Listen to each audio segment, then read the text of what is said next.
for anyone who wishes to be notified of Council's decision on the development charges bylaw.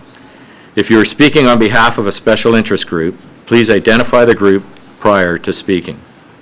To be very clear, this is not the opportunity for Council to debate this issue, and that there will be no substantive motions or decisions at this meeting.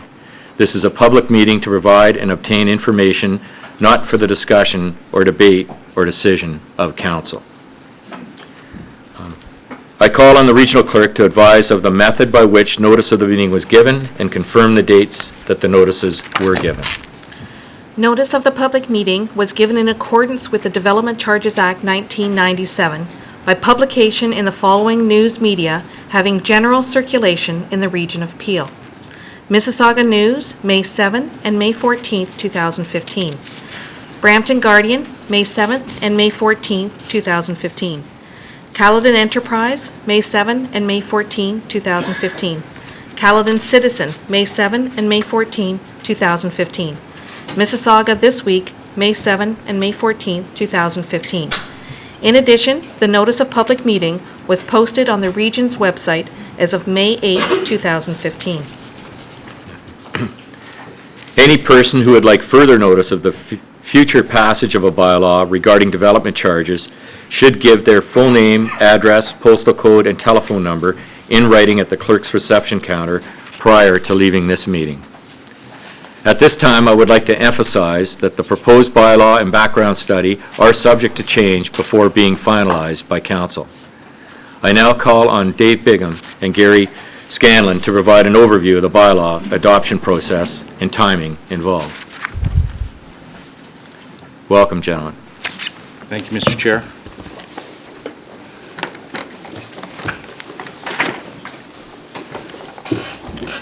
Through you, Mr. Chair, my thanks to the members of Council for this opportunity to provide findings and policy considerations in relation to the,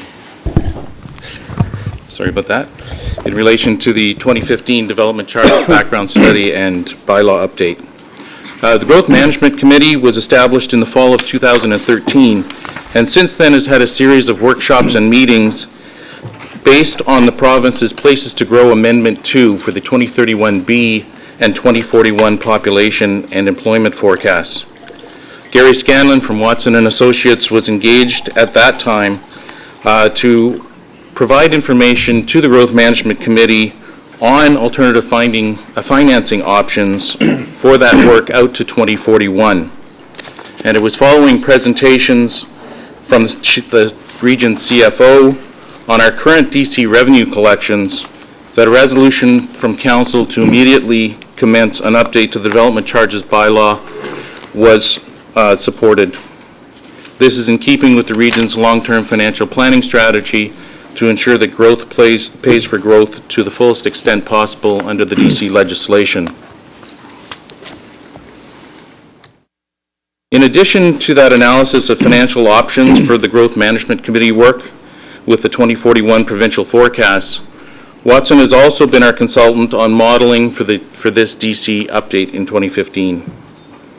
Here is the agenda for today's presentation. I'll now turn it over to Gary to provide some background information on DCs generally and specific information regarding factors that have driven significant increases in DC rates across the province, as previously shared with the Growth Management Committee. Thank you, David. Pleasure to be here before you today. Just as a bit of background, Development Charges Act isn't necessarily a standalone piece of legislation. It's part of a continuing process that we do with the Development Committee. Obviously, through Places to Grow, establishing population growth targets, employment targets. We move from that into the Planning Act to establish the official plan, and you move into secondary plans, and then master plans, etc. So development charges end up really being at the end of that whole process, where you're taking all of that information and then you're attempting to take the costs and distribute those costs across the growth in order to pay for the infrastructure that we need. The Development Charges Act is not something that's new. It's been around, development charges have been around for almost 60 years. So they're not new. They've been around. They've evolved over time. And we've had, they went from case law to a piece of legislation being introduced in 1989, revised in 1997, and as I'll note towards the end of the presentation, we're even going through further refinements with the province currently, and I'll touch upon a couple of those potential issues. Within the current legislation, they ensure that we have a level of consistency and transparency so that the bylaws last 5 years. We're mandated that we have to come back and revisit them no later than 5 years. But a lot of municipalities, such as yourself, the regional municipalities, Halton, York, quite often don't wait the full 5-year span. They're back and looking at these generally on a 2, 3, or 4-year period.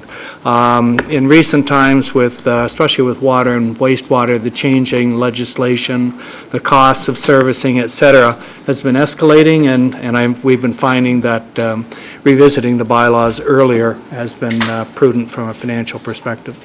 We've gone through the requirements for today's study, and as I say, after today, you'll be considering further the comments that have been made. If you wish to have another public meeting, it's allowed, but it's not mandatorily required. So at the closure of today, at some point, we'll be back with a recommendation for council's consideration and adoption of the bylaw. David noted that the presentations of the Growth Management Committee included just some insights into how costs have changed over time. Some of the next few slides are actually excerpts from presentations that we've made to the province. They initiated this development charge review process in the latter part of 2013, and they were seeking information on a variety of matters. One of them was input into why the costs have changed so dramatically, especially within the GTA. Probably one of the larger significant influence areas is for water and for wastewater is Walkerton. During the Walkerton process, and I understand that most recently council had the opportunity to receive a presentation on water and the water systems and a little bit of background on what happened in Walkerton. And that really established a change in the whole industry. 93 recommendations were made by Judge O'Connor, extending from everything from operations to even changing how we treat water and service it. Some of the things that translate in increased capital costs I've noted here. First one's requirement for redundancy, and what that is when with your water treatment plant, as you move through the different processes and you clean the water, you take the particulate out, you chlorinate it, etc., and then move it through the system. They've now required almost to build 2 water treatment plants at once. So redundancy is if one part of that plant goes offline, it goes to a secondary process. So you're almost building 2 water treatment plants now instead of 1. The increase in the quality measures have significantly increased costs.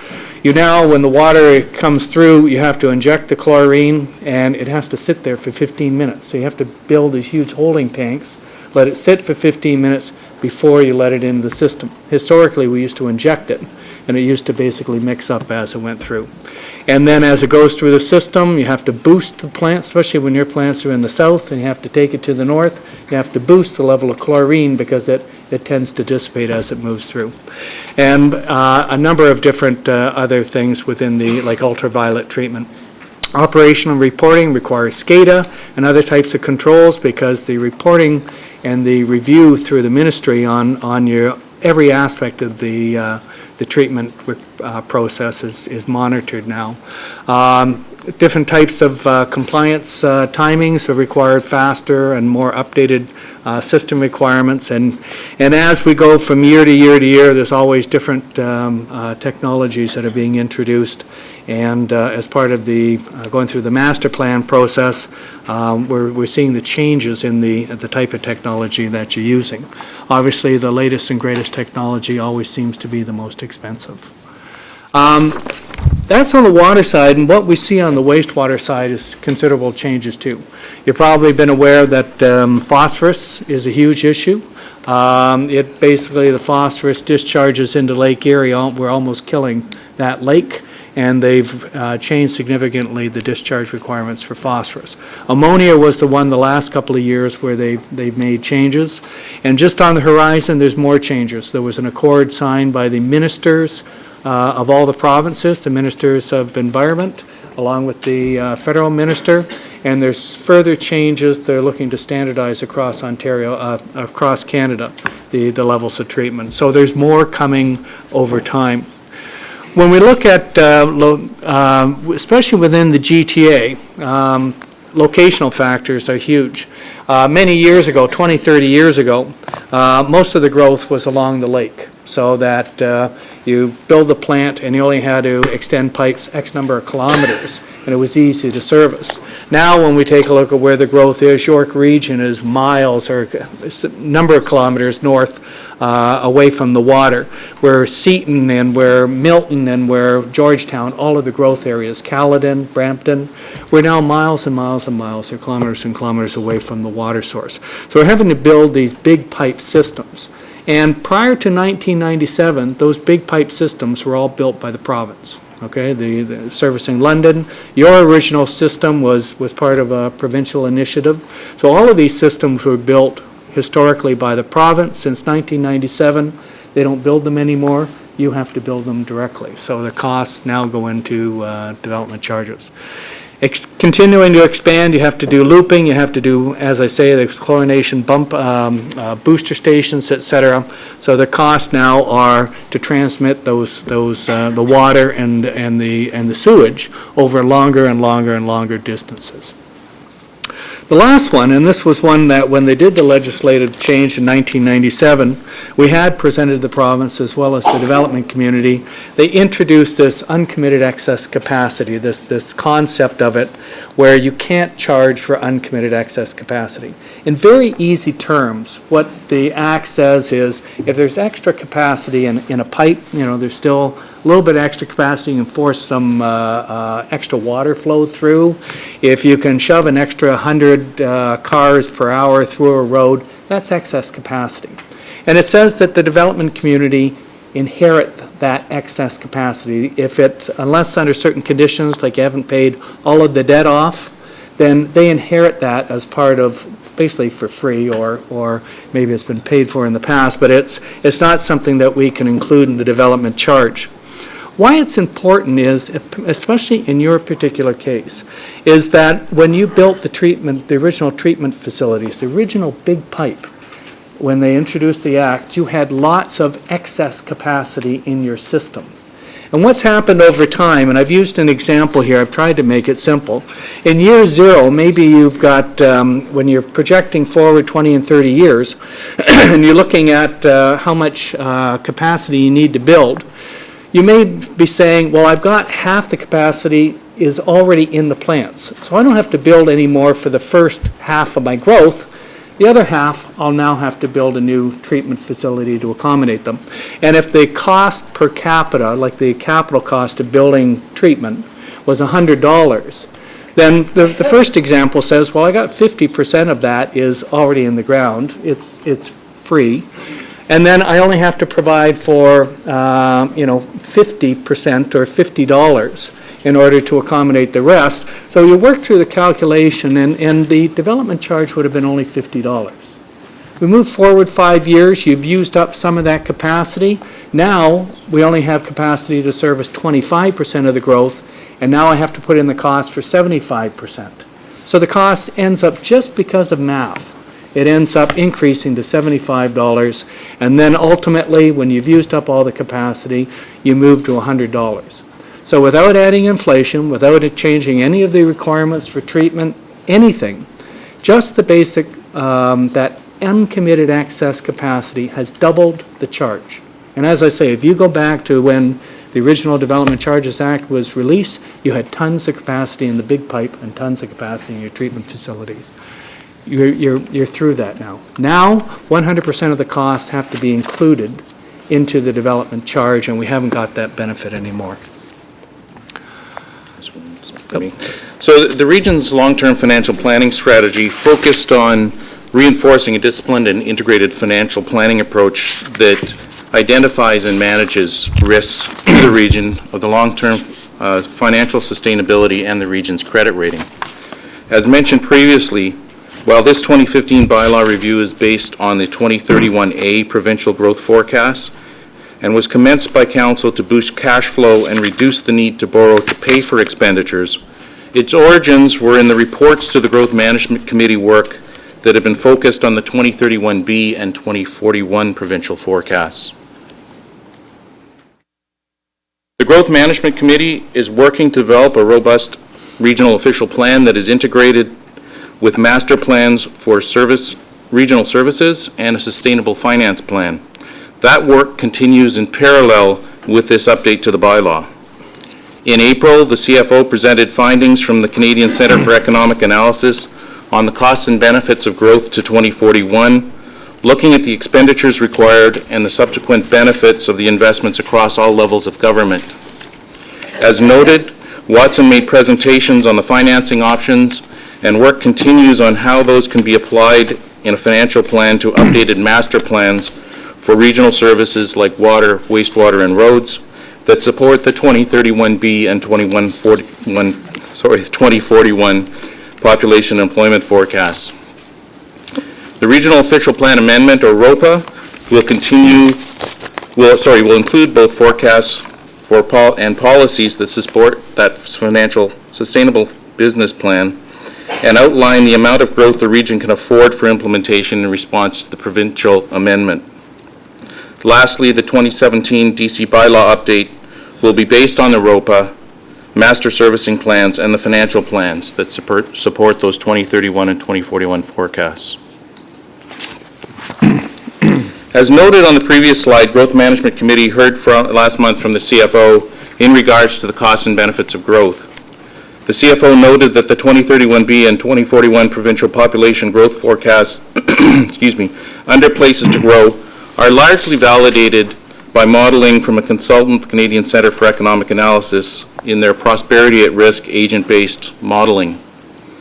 Accurate translation of these into residential units will result in DC revenues from residential being on par with forecasts.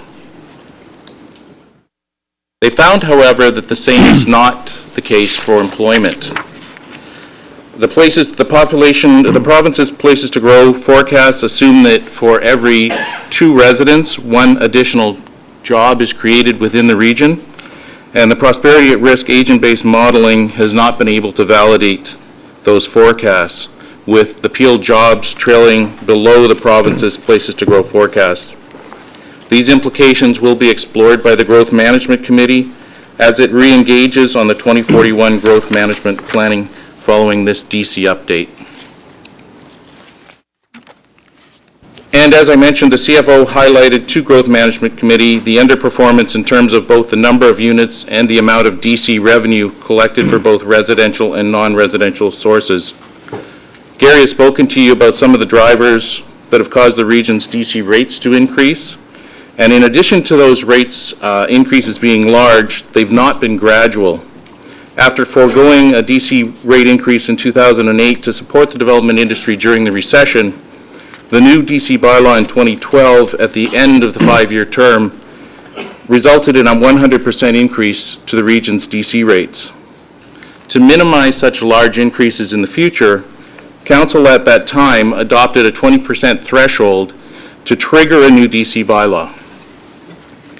Despite not having reached that threshold in 2014, the DC shortfalls that are shown in this graph prompted Council to commence the update of the bylaw based on the 2031 population numbers.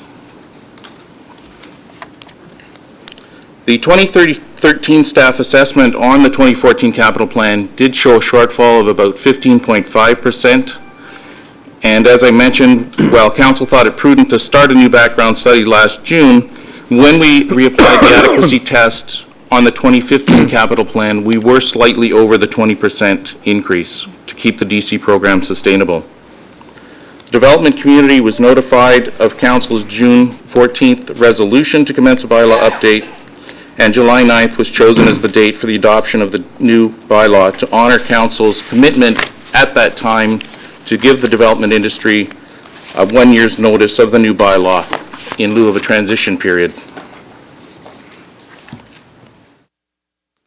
As noted, integrating the new ROPA, the new master plans, and regional servicing and financing option continues in parallel based on the 2041 forecasts. While this 2015 update is primarily focused on cash flow and debt mitigation, opportunities were explored within the current legislative framework to mitigate financing risks associated with funding infrastructure well in advance of development taking place. As a result, a number of policies were reviewed with a view to better align DC revenues and growth capital costs, with consideration given to administrative and financial impacts to the region, area municipal partners, and the development community while supporting development in the region. Consideration was also given to the region's long-term planning and intensification objectives. Key area of focus included what opportunities exist under the DC Act to collect DCs sooner, whether the region's DC bylaw had the right mix of residential types in keeping with the region's long-term planning and program goals, whether there are opportunities to better align with area municipal definitions in our bylaws, and whether there is an opportunity to promote alternative service delivery. The region has researched and consulted on the policies identified and outlined recommendations in relation to each policy for consideration within the context of Council's direction that growth must pay for growth to the fullest extent possible. In support of social housing development in the region, we have explored the possibility of supplying social housing through alternative service delivery from third parties. In regards to our small unit sizes, regional staff did review the feasibility of aligning the region's size with the City of Mississauga to ease administration with the area municipality that is expected to have the largest number of these units over the medium term, and to help ensure that the revenue from the mix of residential units is closer to forecast. One key consideration is that the City of Mississauga's 700 square foot small apartment threshold is currently under appeal at the OMB, and as a result, staff are recommending leaving the threshold at 750 square feet at this time, which is the same as Brampton and Caledon. As noted on agricultural use, staff will be bringing a report back to Council on June 25th to deal with 3 resolutions from the Growth Management Committee, including on-farm diversified use and secondary dwelling units for farm workers. BUILD had asked the region to look at creating a townhouse rate, as has been adopted in Brampton and Caledon. This change is revenue neutral since the PPUs for singles and families are adjusted up, while the PPUs for towns and other multiples are lower. In addition to being revenue neutral, this change supports the region's affordable housing program initiatives and intensification, while at the same time increasing the rate for singles and singles and semis, where the census has found that the PPUs for those dwellings are higher. As noted on this graph, the PPUs for rows and multiples drops from 3.87 average to 3.4, resulting in lower average residential rate of $40,154 for these units. This is offset by the singles and semis increasing as their PPUs go from 3.87 to 4.15.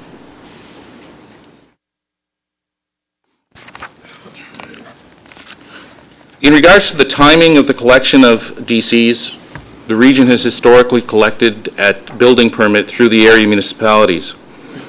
Because of the long lead time primarily to build the treatment plants and mains, the region appeal puts the majority of its growth-related capital infrastructure in the ground in anticipation of growth, thereby assuming most of the financial risk associated with that capital investment. Debt has been utilized to manage the delayed cash flow recovery from the time that the costs are incurred in expanding the systems from the lake all the way up to the time that DCs are collected at building permit stage.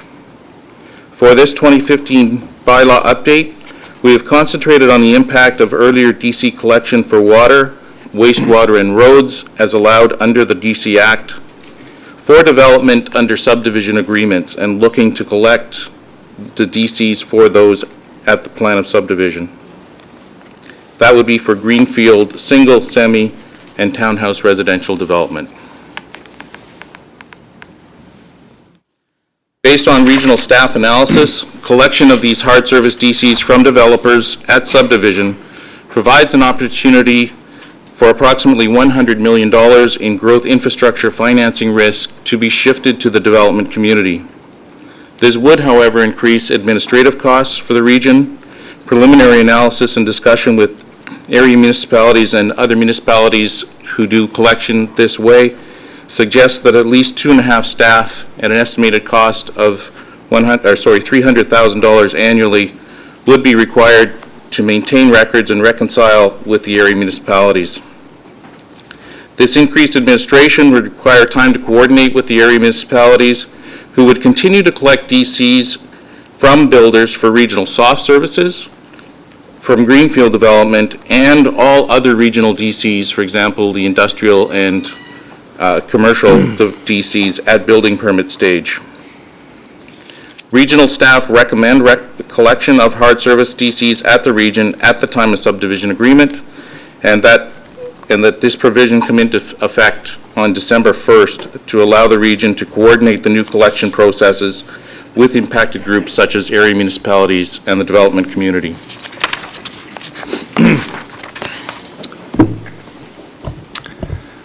I just wanted an opportunity just to discuss some of the changes within the study that are some of the driving factors within the study that are a little bit different than what we did in 2012. So there's some influences which are causing the cost per capita to basically increase, and on the non-residential side, some factors that are actually pulling down the charge and not increasing as much as historically. This first slide just really demonstrates that once we have identified the costs, it's mandatory requirement that we must split the benefit between residential versus non-residential. And on the residential side, there's been a shift more towards the residential versus the non-residential. Part of the drivers on that with the water and the wastewater side, we're seeing the water consumption per capita actually increasing over time in comparison to on the non-residential side, where on a per employee basis, we're seeing a reduction. That reduction in part is the change in the employment, the types of employment within the region, and so on a per employee basis, it's actually moving down. So that's causing to some extent a shift in between the two. On the tax-supported projects, which are predominantly roads, the assessed values between the residential and non-residential are also adjusting, where residential is actually increasing faster than the non-residential because of the change in the type of buildings and developments which are occurring within the region these days. Some of the other factors, I've talked really about the first one, but the persons per unit Dave touched on is a change. We are seeing a shift generally from what's been used in the past, and even the floor space per worker or employee are adjusting as well. Just the nature of the industry. On the persons per unit side, just to explain, when we go through the calculations, we've got the residential costs. We then divide them by our forecast population, so we end up with a cost per capita. We then multiply that per capita cost times the different size, the different occupancies in the unit. So you have a single and semi-detached have a higher occupancy than townhouses, medium density versus apartments. So we spread the cost on a per unit basis. And what we have been seeing is the denser populations and such, we've seen the increasing persons per unit, so that even though the cost per unit or per capita has changed by maybe about 13%, the occupancies are changing, so it's drawing more cost per unit. On the non-residential side, we take the costs and we divide it by the forecast square footage for the whole area. And what we're seeing is, per employee, we're getting more square footage. So we have more of a denominator that we're dividing into. So that's having actually a tendency to slow down the increase or reduce the impact of that calculated cost on the non-residential side. I just wanted to highlight just what I just explained. If you take a look at the 2012 study, we had combined the singles, semis, and the townhouses into basically a category called other. So it was a blended between those types of units. And what was used in that at that time was a persons per unit of 3.5. So that was the basis of the calculation. If we did that same calculation today, looking with the latest and greatest census data, that blended amount would actually be 3.87. So you'd automatically get about a 10% increase just because the blended occupancy has gone up by 10%, latest and greatest census. We're then looking at, as David had mentioned, splitting the other category into what actually most municipalities across Ontario use is more of a singles and semis and a medium density calculation. To some extent helps promote the intensification, within areas because you've got more intense townhouse development versus singles and semis. When we break that apart, you can see that 3.87 then moves to, because it's an average, the single and semis are at 4.15 persons on average in a home, but the townhouses are running at about 3.4. So if we break it apart, that 387 has a higher component and a lower component. So that will drive the charge up on the higher for the singles, but it'll help to soften the calculation on the townhouse. When we look at the apartments, you can see we have small and large apartments. Historically, the small apartments were calculated at 1.3 persons, and latest and greatest information from census say that it's 1.68 people. So actually a sizable increase in that area. But the large apartments are a minor adjustment going from 2.5 to 2.54. On the non-residential side, we talked a little bit about the change on the square footage per employee. The industrial sector is where we see the largest increase, about a 66%. And we've gone from 90 square meters per worker up to almost 150 square meters per worker. There's been an increase, marginal, about 6%, for the non-industrial square foot per employee. We started the process with the development community. We releasing costing information that have been incorporated into our background study, and that started back in February 11th. We've had considerable dialogue. We've had a few collective meetings, so larger group meetings, and then we've had individual smaller one-on-one or three-on-three, whatever, between the developers, representative consultants, and the staff for the region. Since the information that we had originally provided, we have made actually some significant adjustments, and that's what's in the report now. You can see that on the reduction side, we made some adjustments to the capital cost index, which we were using to index when the master plans were done. They were done 3, 4, 5 years ago, and we adjusted those costs forward. So we made some minor adjustments.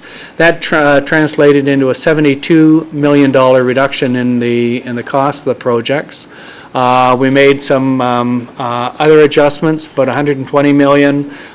We're on the water and wastewater side, on the water side, just looking at water capacity. We're hoping to establish some targets, which would, for conservation, and we've made a provision of our reduction of $250 million for that, and then some minor adjustments on benefit to existing, which is another $6 million.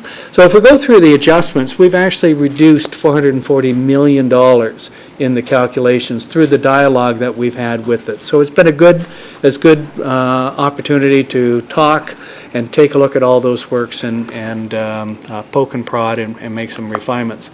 There was actually a couple of adjustments that were made through that process. One of them was to include the BREZ infrastructure within the calculations.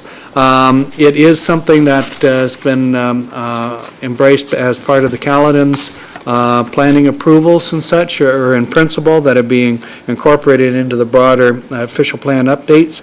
We have included those costs now, and that added an $81 million cost. And then there was a number of minor specific projects as we went through, which caused about another $37 million in adjustments.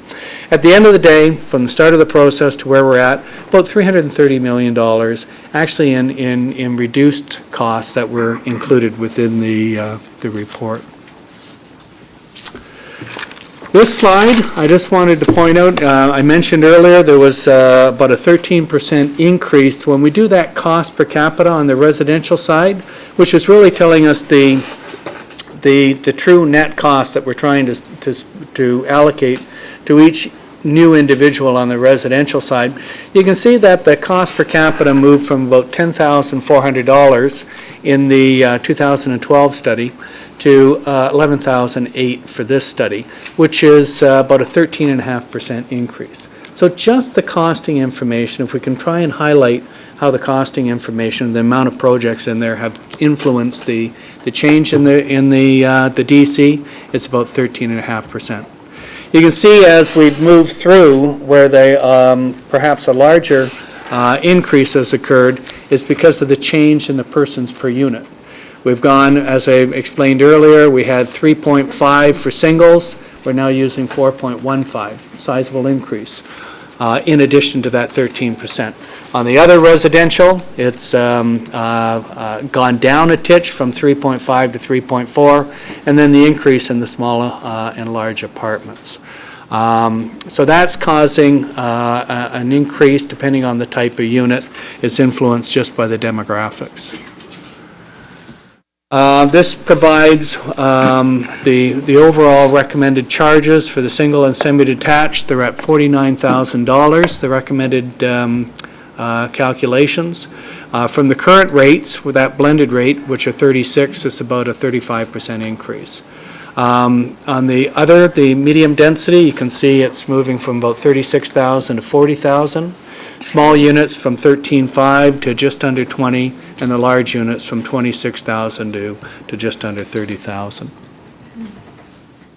On the non-residential side, you can see the industrial charge is actually going down. It's going from $137 per square meter, and it's reducing to about $135, so about almost a 2% increase. On the non-industrial, the increases are about $5, moving from just under $200 to $205, and that's a 2.4% increase in the recommended charge. Last couple of slides that I'll present, it's just a comparison of your charges relative to other jurisdictions. You can see that what we've provided here is the regional charge, which is the largest component. It's the one on the bottom. We have the local municipalities charges, so Mississauga, Brampton, and Caledon. That's in the middle, and the top charges are the education sector has the ability to impose the charge as well, and that small portion on the top represents the charge of the school boards. You can see that relative to York Region, the recommended charges are probably about $10,000 to $12,000 higher than Markham and Vaughan, and Halton Region are fairly similar to York Regions, so the charges are similar to Oakville's. If we take a look at the industrial charges, you can see it's a little bit different. We're actually going down, and the charges are lower than places such as in Oakville or in Richmond Hill, Vaughan, or Aurora. The last slide, sorry, I've got two more, just talks about the stakeholder engagement process. I find that it's a very positive thing to engage with the members of the development community in York Region, in Durham, in Halton, in all of the major municipalities. It's always a good process to engage with them and go through, to have dialogue. I think it enhances the level of understanding. And you've continued to do this. This is a practice you've provided for, and we continue to do it. And we've been engaging since last year, And as I say, the actual detailed information has been out since February 11th, so we've had about 3 to 4 months of dialogue specifically on the works.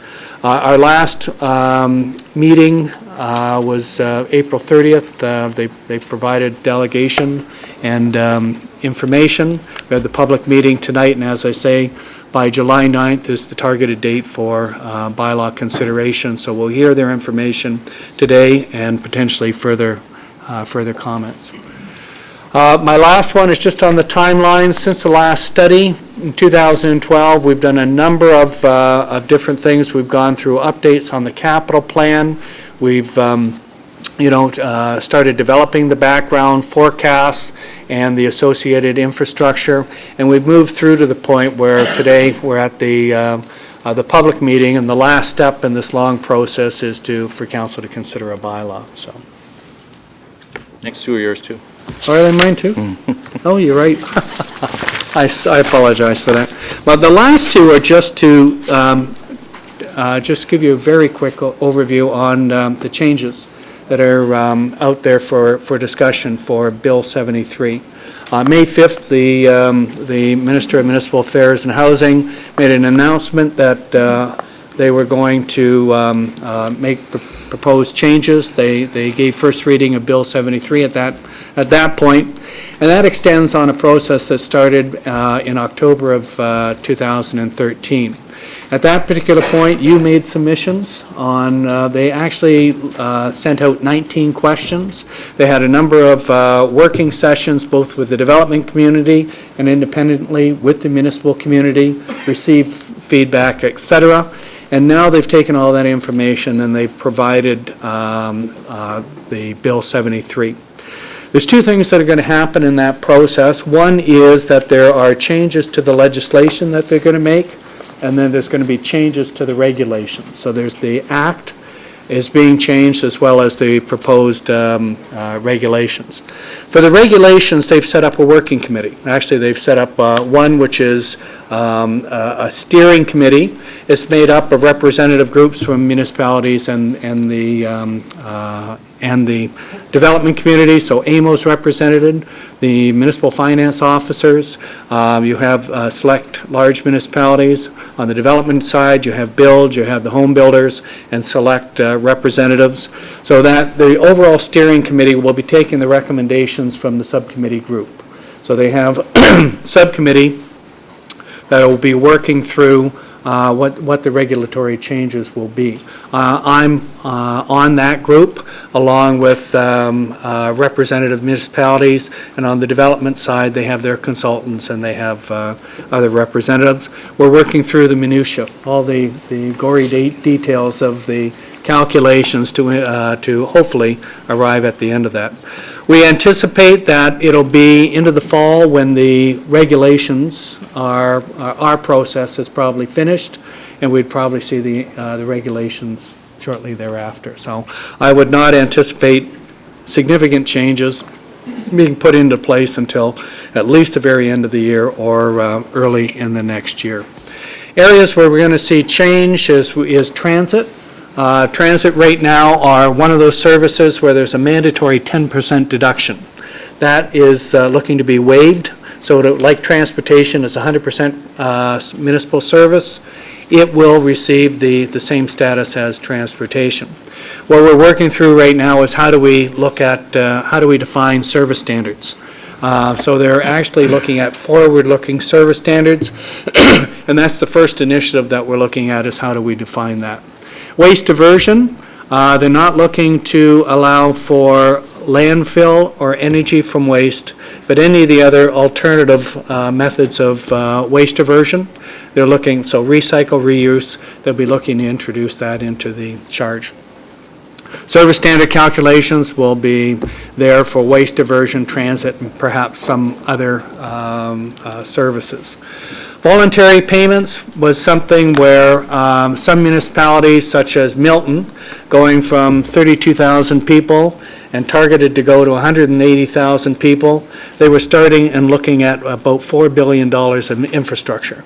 Small municipality can't afford that type of cost. So we worked with the municipality in order to work through cash flow, development charges, and to even receive, because of some hurdles that we had to get over with the existing act, there are voluntary payments that are made in order to help that municipality. There's still growth-related costs, but there were deductions that were mandated by the act.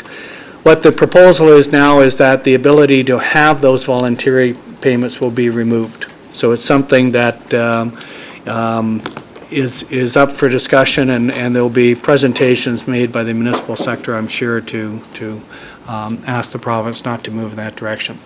There will be a requirement of the background study to consider area-specific development charges, not that you're mandated to put them into place, but you must consider them as an alternative as part of the process. Right now, your water and your wastewater charges are equal across all communities. What they're suggesting is we start to look at area-specific, and it's something that has to be at least considered as part of the public process. Asset management, as you realize, over the last, since 2009, there's a big push on the province.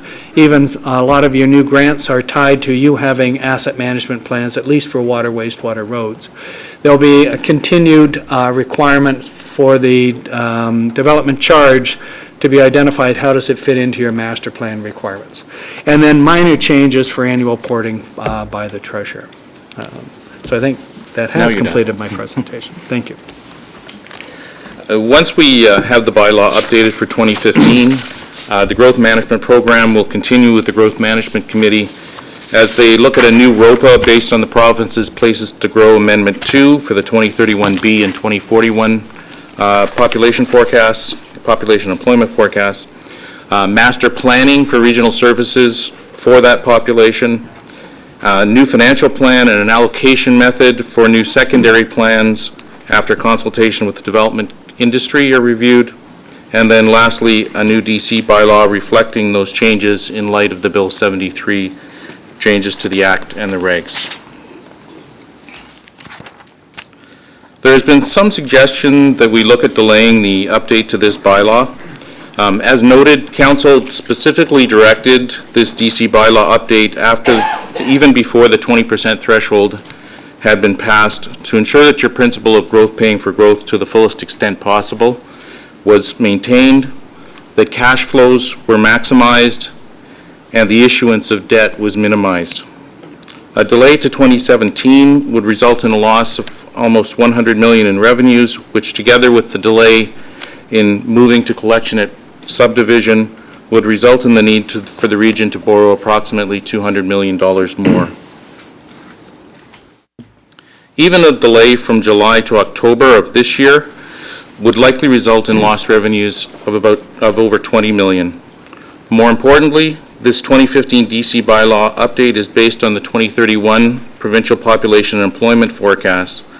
Much of the infrastructure required for that has either been built or is underway. Almost $1.3 billion in debt financing has been issued, and the secondary plans for it have largely been approved.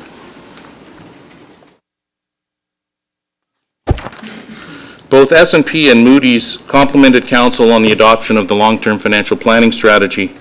And each year, they check our progress by requesting a copy of the report to Council showing the region's scorecard on implementation of that strategy, including keeping DC rates up to date.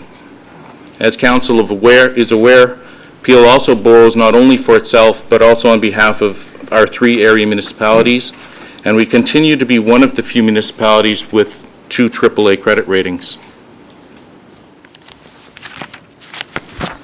So in summary, this update to the DC bylaw was directed by Council last year and communicated to BUILD.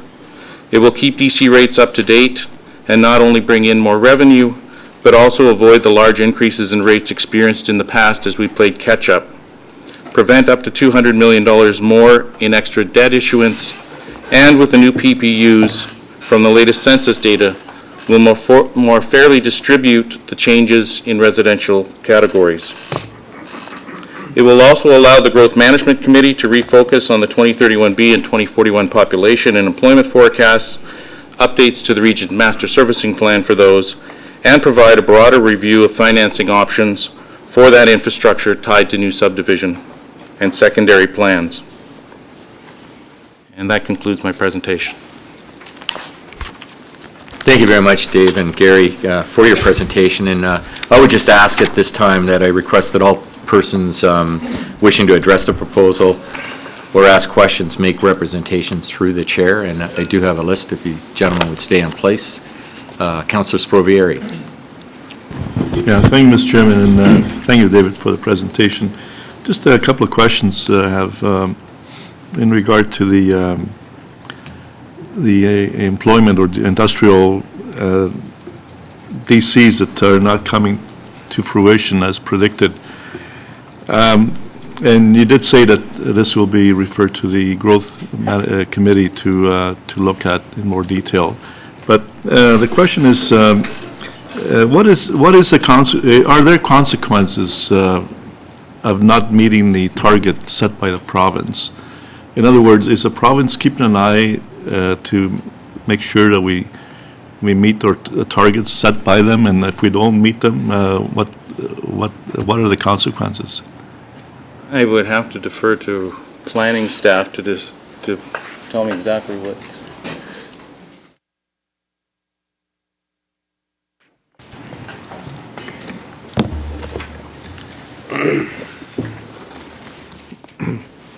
Through you, Mr. Chairman, the province, in the Places to Grow legislation and plan, sets out the targets, as you're well aware, and they recommend that municipalities monitor these targets on a regular basis, but there are no specific penalties established in either the plan or the act for not meeting the requirements. Oh, so it's just, so it's basically, it has no teeth. There's no, if it doesn't happen, it doesn't happen, basically. So it'd be nice to if it happened, but if it doesn't happen, then so be it. Basically, that's the attitude of this act. Through you, Mr. Chairman, if you were to read just the plan itself, one could reach that conclusion, but there are other considerations, such as provincial support for PL initiatives, and just general working relations with the province. So the targets are actually important for us to create complete communities, jobs in our communities, and so forth. It's just that there are no specific penalties within the plan itself. Okay. Now, the other question through the chair I have is, are the residential, and actually it's nice to see the industrial, and I'm sure Mr. King will be happy to see that there's actually a small reduction in the DC, industrial DCs. But I'd like to, is the lack of growth predicted in the industrial sector actually causing pressure on the residential DCs in some way to make up for that lost predicted revenue? I don't really think so. I think it's, excuse me, I think it's the change within the particular sector. I think as you move to more transportation-oriented buildings versus manufacturing, water and wastewater generation per employee is actually reducing. So when we take a look at it from, moving from the master plan work that they do detailed calculations on those consumption factors and moving it right through to the end to the calculations, I think what we're seeing is a shift in the impact on the individual services. But I did hear you say that there's an increase in water consumption in the residential and actually a decrease in the industrial? On a per employee basis. Yeah, so that to me would tell me that there's a shift going on and there's a pressure. So if we're not achieving the industrial DCs that we were predicting to pay for these big pipes and so on, so obviously it would make sense the money has to come from somewhere to pay for that infrastructure. So if it's not coming from the industrial, then it has to come from the residential. So the point I'm trying to make, Mr. Chairman, is that I believe that this is a serious matter, that it's going to impact the residential sector dramatically. And if we're going to keep growing to the extent that we're growing, there's lots of growth happening in Peel. Brampton still has 15 years, and then Caledon will have probably another 40, 50 years of growth after that.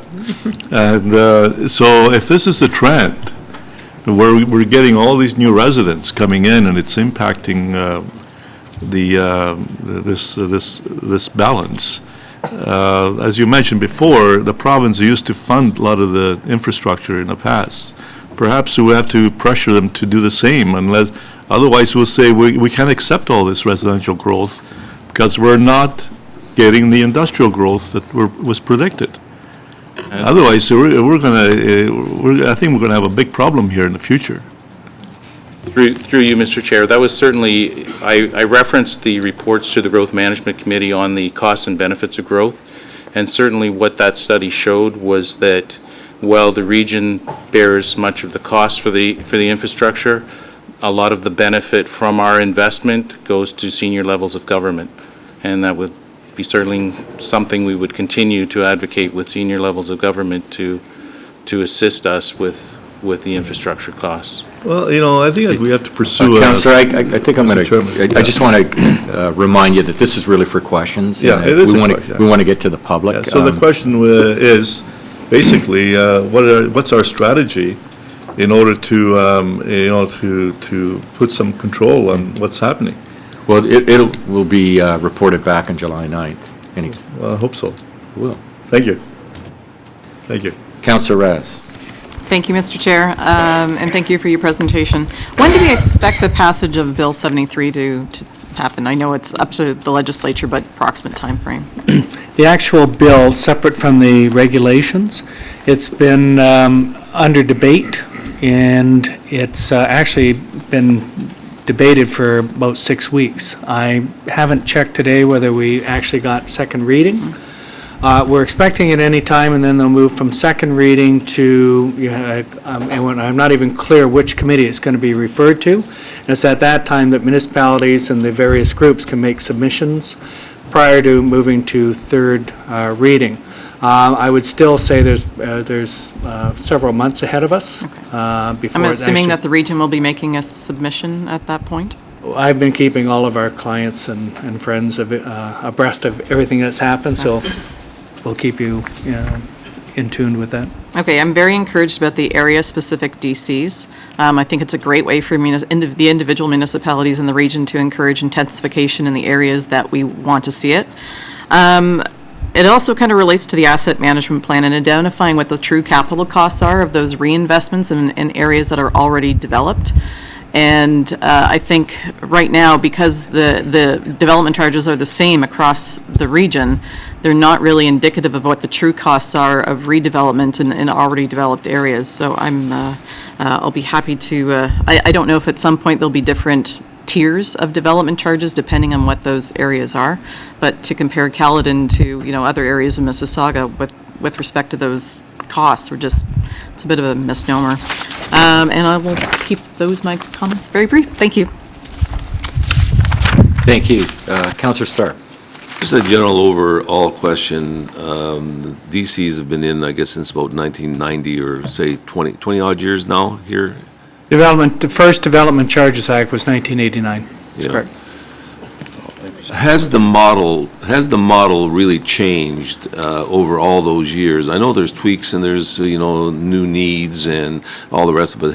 Have we ever sat down, or has the industry ever sat down and said, you know what, it's time for a new model? And how can we improve this? And when I read the correspondence, and I take a great interest in overall what you say, but it's basically the same for the last 25 years. In 1997, they adjusted the act, and there were changes that in the way that we approach it. Pardon me? But they were minor. I think they ended up actually reducing, on average, probably about 20 to 25, your ability to recover 20 to 25% of the capital costs from the studies we've done. So they actually had an effect of reducing your collectible charges. Okay, There's, so that was almost 18 years ago. that's correct. Since that time, everything that evolves is through case law, going to the OMB and refining it. But you're right, there's been no significant overhaul on the approach since 97. Even at that, it's 60 years in the making, so to speak. So, I mean, even the 1989 Act was based on all of these OMB decisions so that they weaved them together into the first piece of legislation. So it's been evolving over 60 The years. broad question, is it time to take a look at the model with the province, or do you feel it's still working well? I think that the industries have come to, within a range, to some extent, an agreement on a lot of the allocations. You know, it's really a matter of trying to relate the relationship. Water, for example, you know, you have to treat it and you have to transport it and then it gets consumed.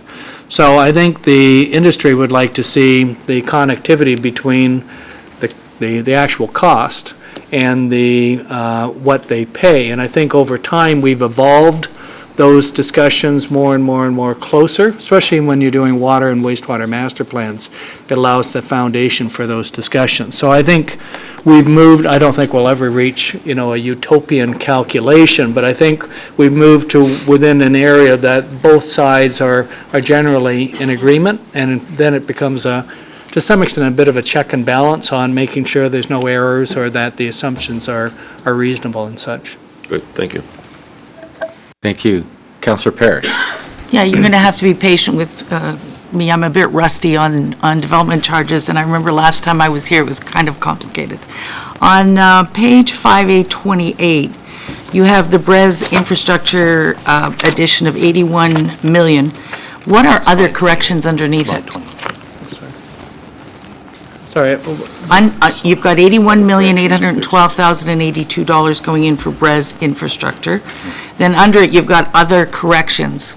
Through the chair, as Public Works went through their projects, looking at, for example, the benefits to existing, they also looked at all of their projects and found that when some projects had rolled forward that originally had a DC component or a growth component, that had gotten dropped, and they were all showing funding from State of Good Repair reserves.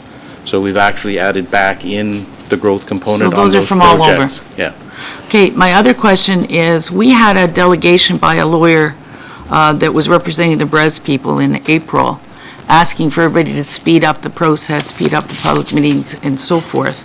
My understanding is that BREZ isn't ready for development till 2021. Can you explain why or how we put 81 million in at this early stage, and could it not be put in at the corrections time in 2017?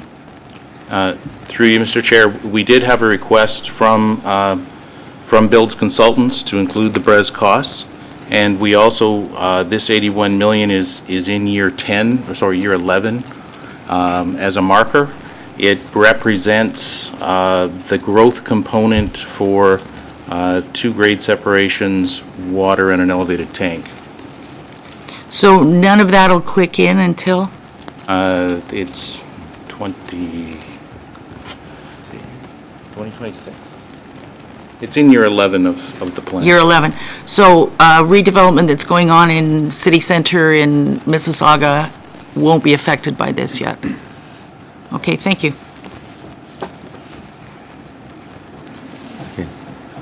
Thank you. That concludes the questions at this time.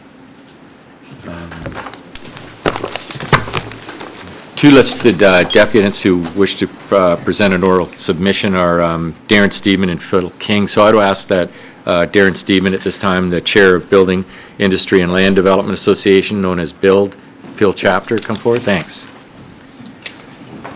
Welcome, Darren. Thank you. Chair Dale, members of council, regional staff, and the public, thank you for allowing me to speak to you today on an important topic to this industry, which is development charges. As the chair said, my name is Darren Steedman. By day, I work with a company called the DG Group, which is a land developer operating in the Peel region. And by night, I am the Peel Chapter Chair of BUILD, which is the Building Industry Land Development Association. We represent the residential and non-residential developers and builders that are operating in Peel Region. I would like to thank David and Gary for their presentation. Build and regional staff have always had a wonderful working relationship. We never see eye to eye on everything, but we do try to get to the bottom of what the issues are.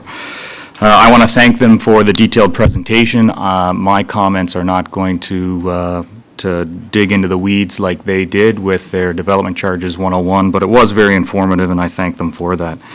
I do want to speak to two slides that were in that presentation, and it's slide 39 and slide 40. I just want to make it clear that the industry never advocated or never asked for a delay until October 2017. We understood the issues that came out of the 2012 bylaw review, the 100% increase at that time, and one of the causes was a delay in updating it sooner rather than later. As we all know, there was economic forces at play in 2008 that predicated that, and I want to be clear with this council that we're not advocating for a delay till October 2017. What we are advocating for is essentially a pause, and that speaks to slide 40, and that's a pause and a little bit of a change to the way that the development charge has been unfolding over the last course of the years. I want to take you back to 2004, and last night I Googled what happened in 2004, and to be honest with you, nothing much really happened in 2004. So I don't really have a benchmark that I can speak to with respect to that. However, in 2004, the regional DC was $6,874 for a single-family development, for a single-family house. And you could buy the average single-family house for $335,000 in the region of Peel. Since nothing happened in 2004, I'll use myself as the benchmark. Since 2004, a wife, 3 kids, and a 100-pound Newfoundland dog later, the regional DC is essentially $49,000 for a single-family house. 11 years later. And that $49,000 is a 613% increase since 2004, an astronomical number. That very same house that I spoke to in 2004 is now $669,000, or a 99% increase over that same time period. Development charge, $613,000. House price increases, 99%. An interesting fact, but it's somewhat groundless, is that if house prices increased at the same rate as the development charge, that house price would be over $2 million. It's groundless calculation. It doesn't really resonate. There's so many factors that in, but it speaks to an issue that we are trying to solve here at the Region of Peel. It speaks to an issue where why are we seeing such increases in the number, and what can we do with it?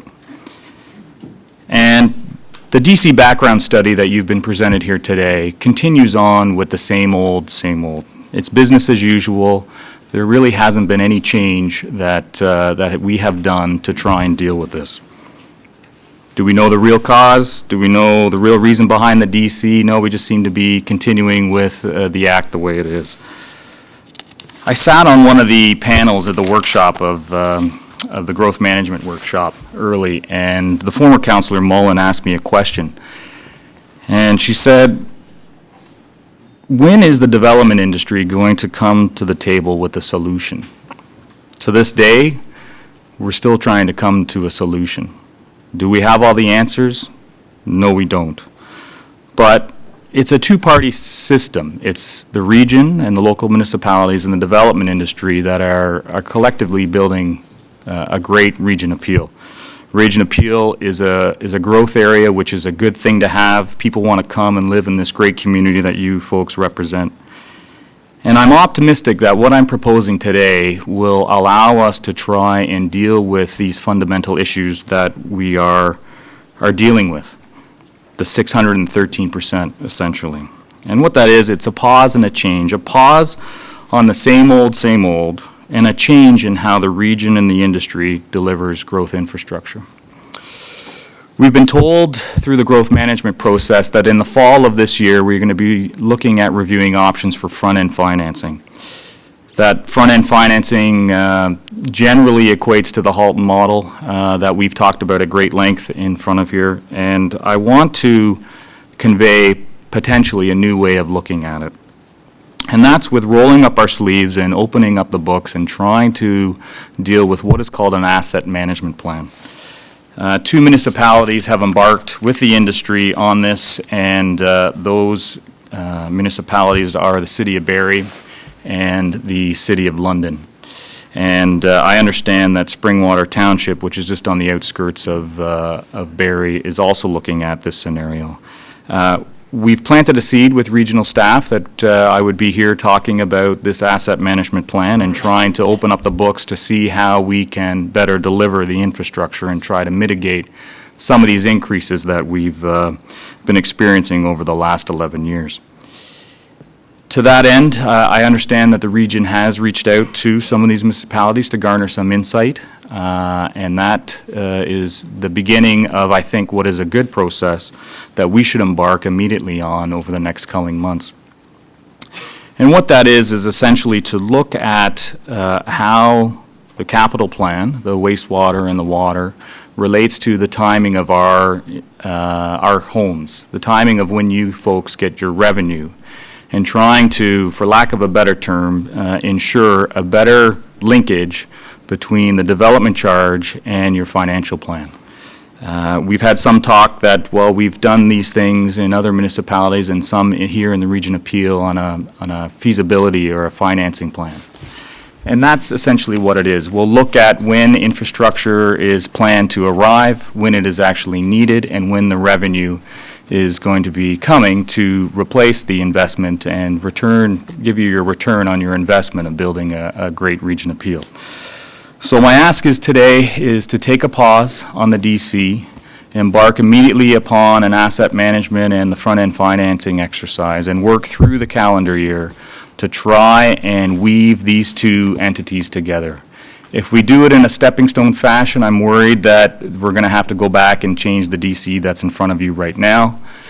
Slide 40 spoke to what the investment is from the region to do this, and I think collectively it's a good investment that I think regional staff and the development community would be wise to follow.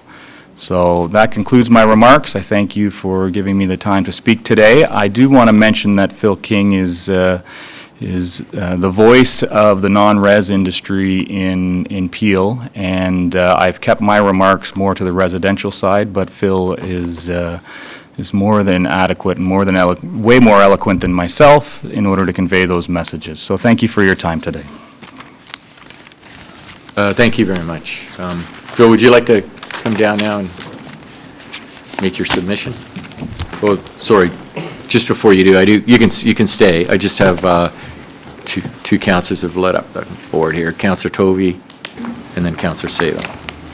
Hi, thank you. I just wanted to thank you very much for your words. I think you pretty much hit the nail on the head. You're exactly right. I think we all need to sit down together. As chair of the Growth Management Committee, I really welcome your remarks. I just want you to know that, and you've made some great points, and it's something that we certainly need to do sooner rather than later. So thank you. Thank you. Councillor Sato. Thank you, and thank you for your comments. Very well thought out. I have a question for staff based on the presentation, and I'm not sure who wants to answer it, but if we were to pause, as the word you used, not defer, not delay, I'm not sure what the difference is, but what could the potential loss of revenue from the DCs be to the region? Through you, Mr. Chair, on slide 40, a delay to October was expected to cost approximately $22 million in lost revenue. If that is now delayed through the end of the year, those costs would increase. I wouldn't necessarily say doubling, but Yeah. Okay, thank you. Oops, thank you. That exhausts that list. Phil?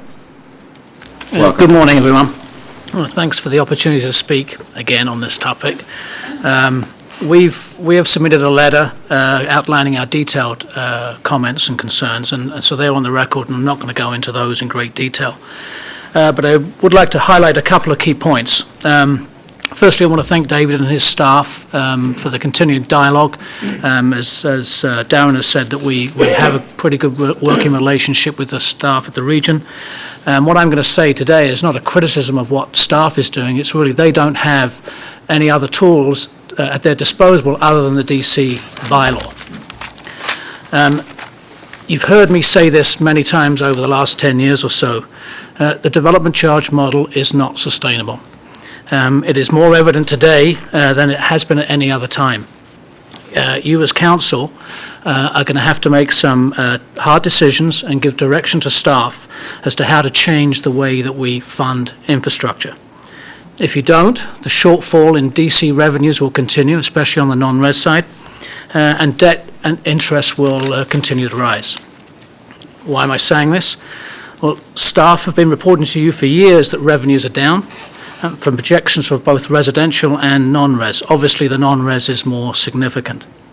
There have been many factors that have caused this: the recession, floor space per worker, which you've heard, and the incorrect employment projections, again, that you've heard. But there's one factor that is growing that you have control over and you can change. The 2015 background study assumes that all new growth occurs in new buildings, both non-res and residential. That's an incorrect assumption, and I'll give you an example. Unlike industrial, employment in office buildings is increasing. The region knows this through its own office occupancy. This building occupies more people than it was ever designed for. And it's not unique to new buildings. Existing buildings are being repurposed to accommodate new people. That's growth. And as a result, the office employment growth is occurring throughout existing buildings in this region. Your bylaw assumes that all growth generates GFA, but this component of growth does not create any new GFA. It's already there, and therefore you won't collect what you're expecting. The same could be said for residential. You see the increase in persons per unit on single family. We're kidding ourselves if we think that's just occurring in new homes. It's occurring in existing homes, basement apartments and things like that. So that component of growth is occurring in existing buildings. You still need to provide services for that growth. It may not be to the same extent as they are for new buildings, and the development charge cannot collect funds from existing buildings. But you have other tools for that: water and wastewater rates and the tax base. That is the tough decisions that you're going to have to come up with. We're the largest industrial and office builder in the region, but we're also the largest taxpayer. We need to look at both as to how to fund growth going forward. You need to take this action now and direct staff to bring forward how they would implement such a change. So why do we expect that continuing to do the same thing every year is going to yield different results? It doesn't. So this is just one issue. My letter outlines a number of concerns that we need time to resolve. So we're asking, along with Darrell, some time to resolve this. As an aside, we're pursuing working with the municipalities on a coordinated approach to the province, working with your consultants and using the model that the risk profile that you've seen in the various workshops, because we recognize that the benefits of growth benefit the economy of the province and the country. The province needs to come back into this game and help fund infrastructure. And we've been at the province asking for this. The trouble is we've been asking. We need you to ask, and if we can have a coordinated approach, we'd love to work with you on that. I've been chatting with David about how we do that, and we'd like to move forward with you on that. So remember, growth is good. It's good for the economy, and I'll leave you with that. Thank you. Councillor Sato. Thank you, and thank you for your comments, Phil, and I don't think you're late to the table with those comments. You've been giving them for years, and I recall, can't remember how many years ago it was, you might remember, but when we had the round table, off-site round table with the building industry to discuss the DCs, and I found that was very helpful because we were able to get that information and discussion at an early stage. I guess part of my concern is that for every time we deal with the DC bylaw, we hear these comments and these requests 1 month before the bylaw is to be implemented. And the same thing happened with the last time. We were asked to make all of these changes, which some of them we did. And we added in a transition. But we always seem to be, and I'm saying, when I refer to we, I'm talking about council. I recognize that you've been working with staff since over the last year, but for most of us, and for the new councillors in particular, this is the first time that they're hearing these requests. And we're being asked, we're almost into June, we're being asked to approve a bylaw, and you're asking for time for further discussion. So I guess my question to you is, we know what a delay is going to cost the region, and we heard that last time, and we decided last time to put in a transition, and because we felt that if we didn't, that we may not get the revenue anyway, because the development wouldn't come forward. So it's not a loss of, cash in the hand, it's potential development charge revenue, which can be a little obscure at times as well. But slide, was it 38, talks about going forward from 2015 and working with the industry.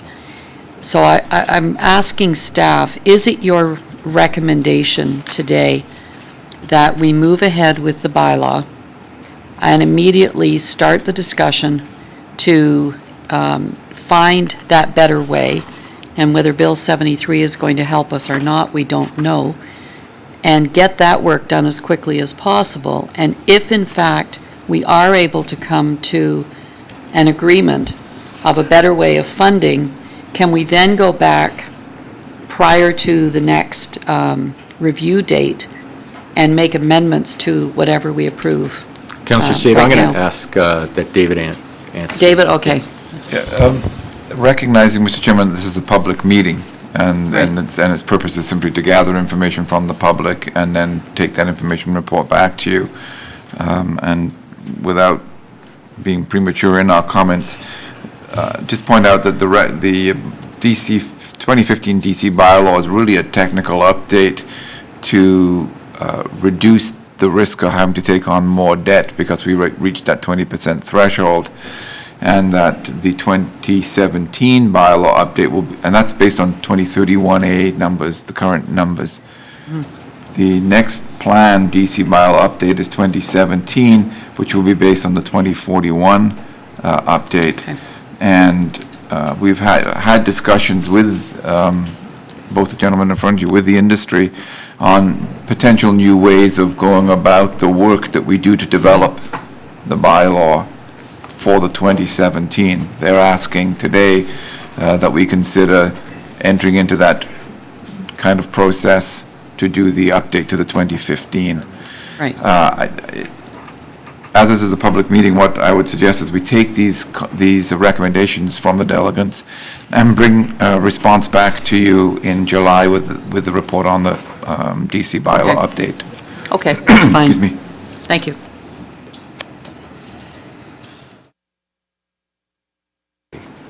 Councillor Toby. Yes, thank you very much, and thanks, Mr. King, again. I always enjoy your observations because you seem to hit the nail on the head quite often, which is really terrific. And I'm really glad that some of the information that we're providing on the benefits of the GDP, that you're able to use that as an argument to bolster what we've been screaming about as municipalities forever. As long as the federal government gets 55% of the tax dollar and owns 3% of the infrastructure, we're all in trouble. On the provincial side, it's actually actually not quite as bad as you might think. I think they're around 37% of the tax dollar, and they own about 34% of the infrastructure. So they're almost where they were sort of in the 60s and 70s, whereas the municipalities now, we own 63% of the infrastructure, and we get 9% of the money. So if somebody says, hey, you want to go into business, and I'm going to take 55% of the gross and give you 3% of the, you pay for 55% of the capital investment, and you'll get 3% of the gross. I don't think anyone's going into that business with that kind of partner. So I'm really looking forward in the future to working very closely with the industry to make sure that we make that GDP case, particularly to the federal government, because that's really, I think, where this conversation has to go. Otherwise, with the amount of numbers that they're forcing on us, I think every municipality in this country is going to go bankrupt unless we get a complete new system. So thank you very much for that. Councillor Raz. Thank you, Mr. Chair, and thank you, Mr. King, for your presentation. I would echo Councillor Tovey's comments and yours that the current model certainly is not sustainable. I've read that Haldeman County in 2014 also introduced front-end financing for ICI, and I'm wondering if you've had an opportunity to work with them or what other experiences in other municipalities have been with respect to specifically ICI. We do have land in Halton. You said Halton region? Haldeman. No, I haven't. We don't have any land there. So we're basically West End GTA for the work that we do. Thank you. Thank you, gentlemen. Appreciate your submission. Are there any other persons present who wish to make an oral submission at this time? Seeing none then. To date, we have received 2 written submissions regarding the proposed bylaw and background study, one by Darren Steedman, Chair of the Building Industry and Land Development Association, known as BUILD, Peel Chapter, and Phil King, President of Orlando Corporation, and I believe they are in your binders. Are there any other written submissions to be provided at this time? All right. I'd like to thank all speakers and those in attendance at today's meeting for your interest and representation during the meeting. The comments expressed at this meeting will be taken into consideration, and a final report and supporting bylaw will be considered by Regional Council on July the 9th, 2015. This brings to a conclusion the public meeting regarding the 2015 Development Charges bylaw held under the Development Charges Act, and I hereby declare the public meeting officially closed. No, we'll go in.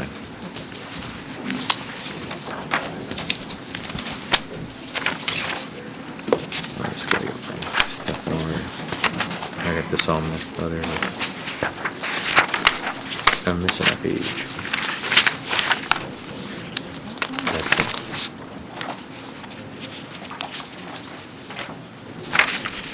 Yeah, this isn't it.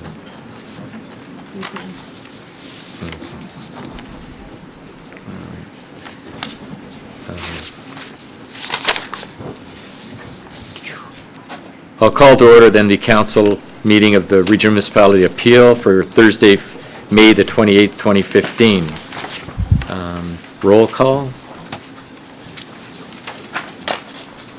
All members are present. Excuse me, no? All members are present. Great. Are there any declarations of conflict of interest? Seeing then, approval of the minutes for the May 14th, 2015 Regional Council meeting. Moved by Councillor Mahoney, seconded by Councillor Tovey, that the minutes of the May 14th, 2015 Regional Council meeting be approved. All in favor? Opposed, if any? Carried.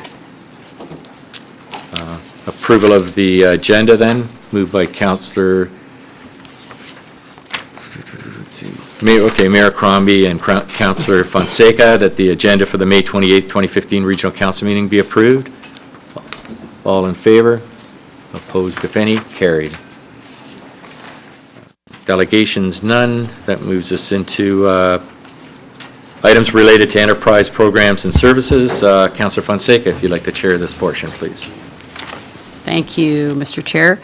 Item 6.1 is the response to Bill 73, proposed changes to the Planning Act. Seeing no questions, moved by Councillor McFadden, seconded by Councillor Parrish. All in favor? Any opposed? Carried. Item 6.2, this is for information. This is the Procurement Activity Quarterly Report. Seeing no questions, moved by Mayor Thompson, seconded by Councillor Kovac. All in favor? Any opposed? Carried. Item 6.3 is the Public Sector Network Update and Approval of this budget. Moved by Mayor Thompson, seconded by Councillor Miles. All in favor? Any opposed? Carried. Additional items are item 6.4 is the report of the Audit Committee. Moved by Councillor Madero, seconded by Councillor Ross. All in favor? Any opposed? Carried. And item 6.5 is the report of emergency management. Seeing no questions, moved by Councillor McFadden, seconded by Councillor Sato. All in favor? Any opposed? Carried. And items of communication, they're all for receipt. So on the first page, we'll move 7.1 to 7.5 together. Moved by Councillor Tovey, seconded by Mayor Jeffrey. All in favor? Any opposed? Carried. And 7.6 to 7.10 with items 7.9 and 7.10 additional items. We'll move those all together. Moved by Councillor Innes, seconded by Councillor Starr. All in favor? Any opposed? Carried. Back to you, Mr. Chair. Thank you. Items related to Public Works, Councillor Starr, kindly chair this portion. Okay. 8.1 is the extension of the winter maintenance contract. Any questions, comments? None. Moved by Councillor Madero, seconded by Councillor Kovac. All in favor? Carried. The 8.2 is the waste collection cart exchange fee. Comments, questions? Seeing none, moved by Councillor Sato, seconded by Councillor Mahoney. All in favor? Carried. We have 4 items of communications and correspondence. Since some of these are lengthy, we'll move them one at a time. 9.1, a letter from Lisa Thompson, receipt recommendation, moved by Councillor Groves, seconded by Councillor Gibson. All in favor? 9.2, a letter from Minister Shirelli, moved by Councillor Yanika, seconded by Mayor Jeffrey. All in favor? Carried. 9.3,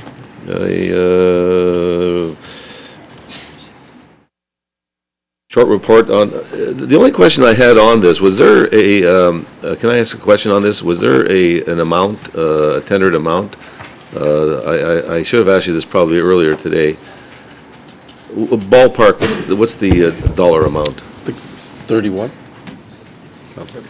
31 million? Another small contract. Nope. Nope, I got $2 too. Norm. Well, that's fine, just for interest's sake, I just wanted to know ballpark where it is. Yeah, the tendered amount by the successful bidder was $31,065,000 for a 7-year period. Okay, thank you. Moved by Mayor Thompson, second, I'm sorry, Councillor Rass. Thank you, Mr. Chair, and it's more of a point of order, and I'm just wondering, when we get corporate reports, why they're considered communications and not more of a corporate report? Or, rather than a communication? I don't know if you get my point. It's actually a project update, not a report. It is just a communication, Mr. Chairman, just putting it in the public domain, that's all.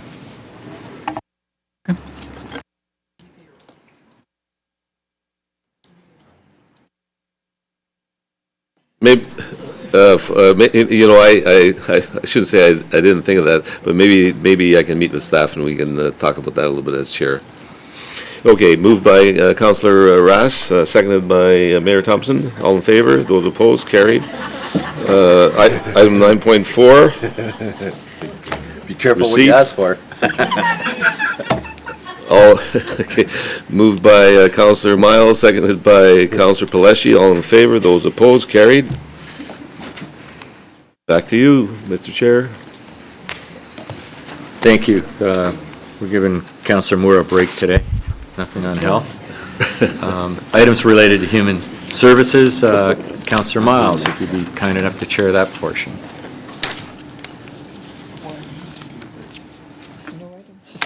So, I think I must read this. You can see it. Can you read that? Oh, sorry. Okay, be right with you, Mr. Chairman. Thank you. Members of committee, we have 2 items for information here today, and a little bit of a good news, bad news story in that the region of Peel is actually getting better results in regards to the provision of housing as our service manager. But when we still look at the overall picture of housing and homelessness in the region of Peel, we really do have a long way to go. So the 2 reports that are provided to you today, I would suggest you take them back and keep them in your office, because there's some pretty valuable information contained in both reports in regards to the human element, or the more vulnerable persons in the community that we serve. So if there's any questions on the first item, it's here for information. Moved by Councillor Unica, seconded by Councillor Tovey. All in favor? That's carried. The next item is the report on housing and homelessness. It's an update. Moved by Councillor Carlson, seconded by Mayor Crombie. All in favor? That's carried. Thank you. Back to you, Mr. Chairman. There's one communication. Oh, one item of communication, sorry. It's, again, in regards to the new childcare spaces in schools and further dedication of funds for childcare. Good news, and thanks to the province for that. Moved by Councillor Grove, seconded by Councillor Fonseca. All in favor? That's carried. Thank you. Thank you. I don't see any other business. No notices of motion, bylaws, none. In-camera report is actually the minutes of the closed session from May 14th meeting. Moved by Mayor Thompson, seconded by Councillor Starr. All in favor of those? Opposed, if any? Carried.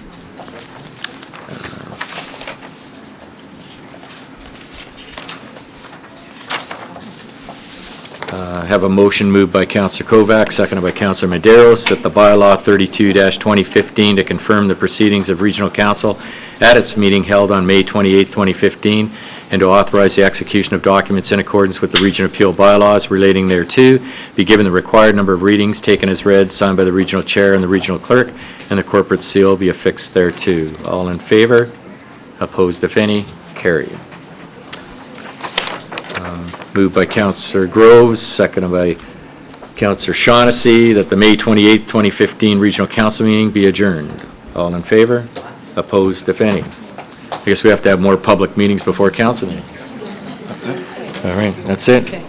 Lunch is on its way. It's not here yet. And It'll be here by noon. lunch is being flown in, so